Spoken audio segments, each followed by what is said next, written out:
सिंध हुकूमत समूरनि ज़िलनि में दुकान, मार्केटूं ऐं शॉपिंग मॉल राति 8 वॻे बंदि करण जो हुकुम ॾेई छॾियो। डिविज़नल हेडक्वार्टरनि में दुकान ऐं मार्केटूं राति 9 वॻे बंदि थींदा, जंहिंजो नोटिफिकेशन जारी कयो वियो आहे।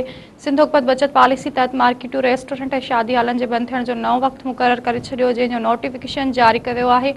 बचत पॉलिसी तहत दुकाननि, मार्केटुनि, रेस्टोरेंट ऐं शादी हालनि जे बंदि थियण जी नए वक़्तु बाबति हिदायतूं जारी कयूं वियूं आहिनि, जंहिं ते अमल फौरी तौर ते लागू हूंदो।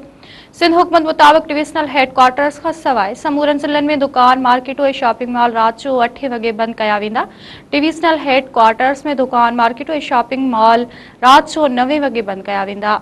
सिंध हुकूमत मुताबिक़ हफ़्ते जे 7 ॾींहंनि ते अहिड़नि हुकुमनि ते अमल कयो वेंदो। सिंध सरकार मूजिबि तंदूर, खीर ऐं dairy shops, bakery, medical store, laboratory, क्लिनिकूं, इस्पतालूं ऐं पेट्रोल पंप अहिड़ियुनि पाबंदियुनि खां आज़ा हूंदा।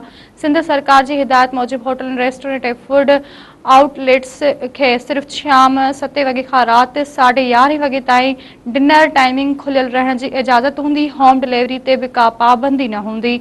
सिंध हुकूमत मुताबिक़ शादी हालनि ऐं बैंक्वेट्स खे राति 8 वॻे खां 12 वॻे ताईं तक़रीबूं मुनक़िद करण जी इजाज़त ॾिनी वई आहे। सिंध सरकार समूरनि कमिश्नरनि ऐं डिप्टी कमिश्नरनि खे हिदायत कई आहे त अहिड़ी सिंध पुलिस जी सहकार सां पंहिंजनि इलाइक़नि में अहिड़े हुकुमनि ते सख़्त सां अमल दरामद खे यकीनी बणाइनि।